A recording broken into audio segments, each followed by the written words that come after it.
एक भारत श्रेष्ठ भारत के लिए जीवन का हर पल जिसने समर्पित किया, ऐसे राष्ट्र नायक सरदार वल्लभ भाई पटेल को आज देश अपनी श्रद्धांजलि दे रहा है। सरदार पटेल जी सिर्फ इतिहास में ही नहीं बल्कि हम देशवासियों के हृदय में भी हैं।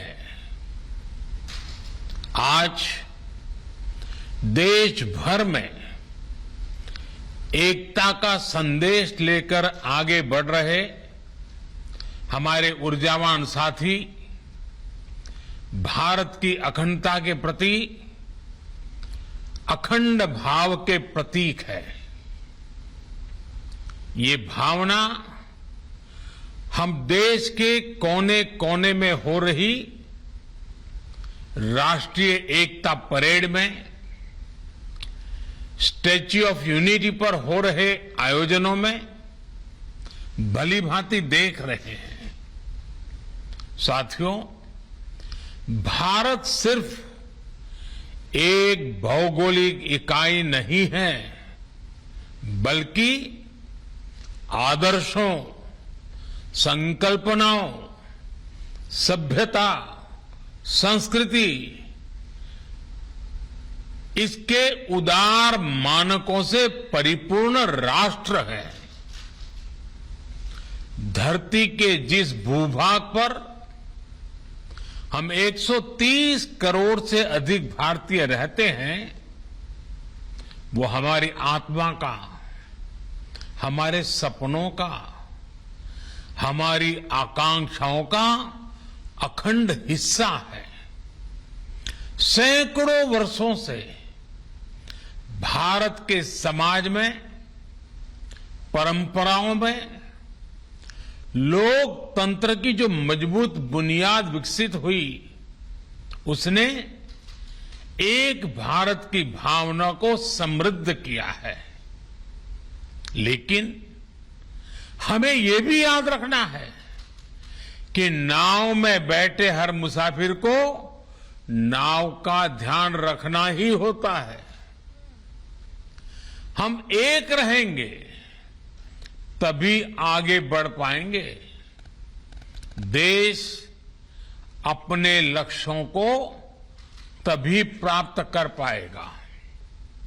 साथियों, सरदार पटेल हमेशा चाहते थे कि भारत सशक्त हो, भारत समावेशी भी हो, भारत संवेदनशील भी हो और भारत सतर्क भी हो, विनम्र भी हो, विकसित भी हो। उन्होंने देश हित को हमेशा सर्वोपरि रखा। आज उनकी प्रेरणा से भारत बाहरी और आंतरिक हर प्रकार की चुनौतियों से निपटने में पूरी तरह से सक्षम हो रहा है। पिछले 7 वर्षों में देश ने दशकों पुराने अवांछित कानूनों से मुक्ति पाई है। राष्ट्रीय एकता को संजोने वाले आदर्शों को नई ऊंचाई दी है। जम्मू कश्मीर हो, नॉर्थ ईस्ट हो या हिमालय का कोई गांव, आज सभी प्रगति के पथ पर अग्रसर है। देश में हो रहा आधुनिक इंफ्रास्ट्रक्चर का निर्माण देश में भौगोलिक और सांस्कृतिक दूरियों को मिटाने का काम कर रहा है। जब देश के लोगों को एक हिस्से से दूसरे हिस्से में जाने से पहले ही 100 बार सोचना पड़े तो फिर काम कैसे चलेगा। जब देश के कोने कोने में पहुंचने की आसानी होगी तो लोगों के बीच दिलों की दूरी भी कम होगी, देश की एकता बढ़ेगी।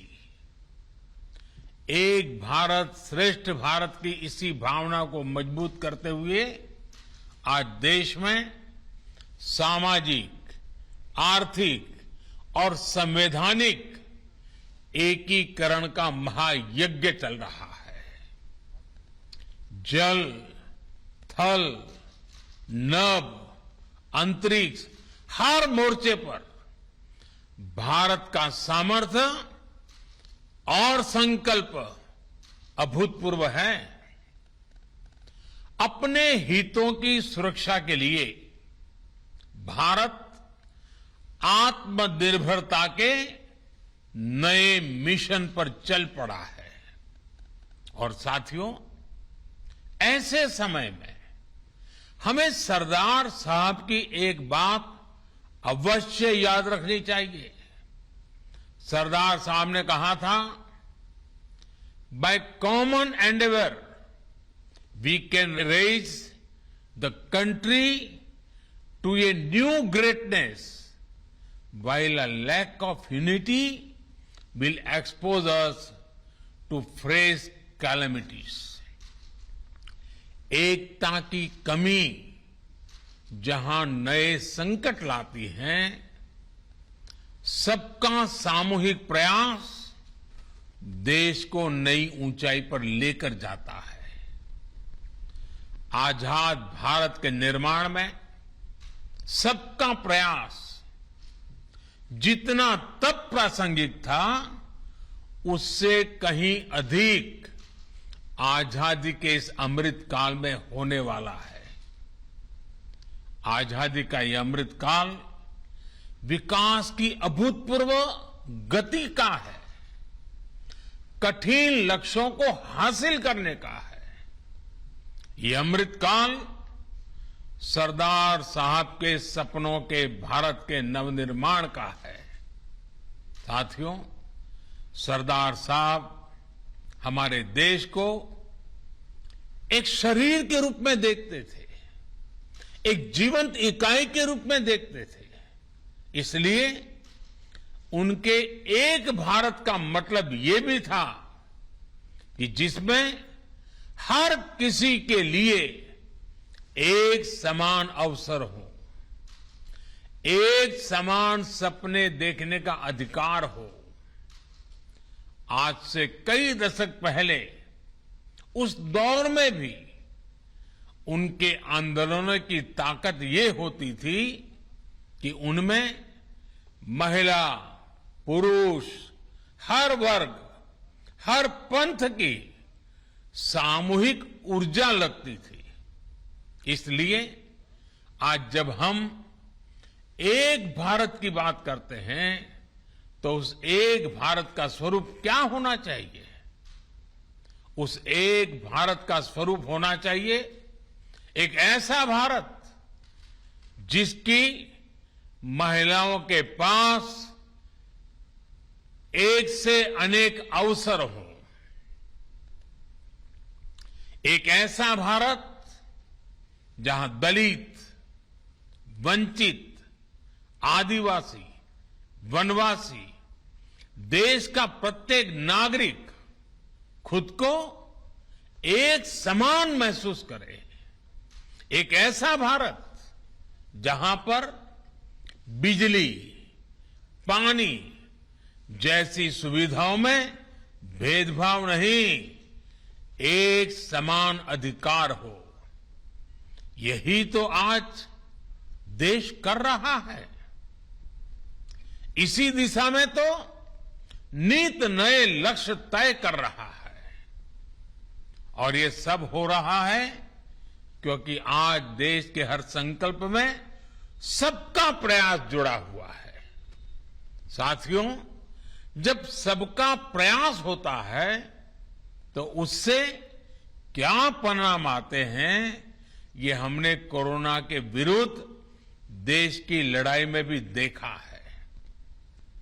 नए कोविड अस्पतालों से लेकर वेंटिलेटर तक, जरूरी दवाइयों के निर्माण से लेकर 100 करोड़ वैक्सीन डोज के पड़ाव को पार करने तक ये हर भारतीय, हर सरकार, हर इंडस्ट्री यानी हर एक नागरिक यानी सबके प्रयास से ही संभव हो पाया है।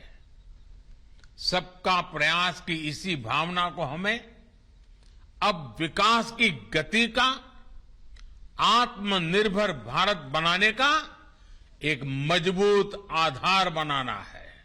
अभी हाल ही में सरकारी विभागों की साझा शक्ति को पीएम गति शक्ति नेशनल मास्टर प्लान के रूप में एक प्लेटफॉर्म पर लाया गया है। बीते वर्षों में जो अनेक रिफॉर्म किए गए हैं, उनका सामूहिक परिणाम है कि भारत निवेश का एक आकर्षक डेस्टिनेशन बन गया है।